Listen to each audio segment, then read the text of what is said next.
गावठी पिस्तूल आणि 2 जिवंत कारतुसा बाळगणाऱ्या 2 आरोपीस कोतवाली गुन्हे शोध पथकानं जेरबंद केले।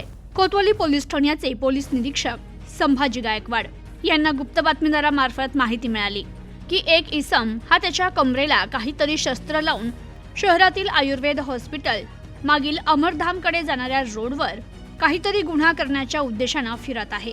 अशी माहिती प्राप्त झाल्याने त्यांनी तात्काळ कोतवाली पोलीस स्टेशनचे गुन्हे शोध पथकास संबंधित ठिकाणी जाऊन खात्री करत काही आक्षेपार्ह आढळून आल्यास कारवाई करण्याचे आदेश दिल्याने गुन्हे शोध पथकातील अंमलदार यांनी संबंधित ठिकाणी जाऊन आयुर्वेद हॉस्पिटल मागील अमरधामकडे जाणाऱ्या रोडवर पाहणी केली असता तेथे एक इसम कमरेला पाठीमागील बाजूस घातक अग्निशस्त्र लावून फिरताना दिसून आला।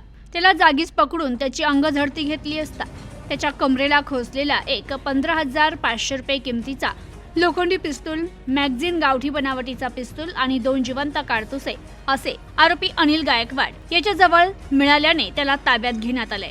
याबाबत त्याला विचारलं असता त्यानं सांगितलं की संबंधित पिस्तूल हे ओमरत्न फुलकेश भिंगार दिवे राहणार वारुळाचा मारुती नालेगाव अहिल्यानगर याच्याकडून ऑनलाईन पेमेंट करून विकत घेतलाय असं सांगितल्यानं दोन्ही आरोपी ताब्यात घेत कोतवाली पोलीस स्टेशन येथे गुन्हा दाखल करण्यात आला असून अनिल गायकवाड याच्यावर याआधीही गंभीर गुन्हे दाखल आहे।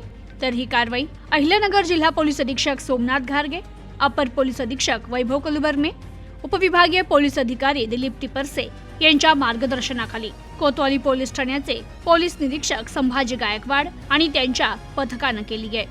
प्रतिनिधी शफी सय्यद, न्यूज टुडे 24, अहिल्यानगर।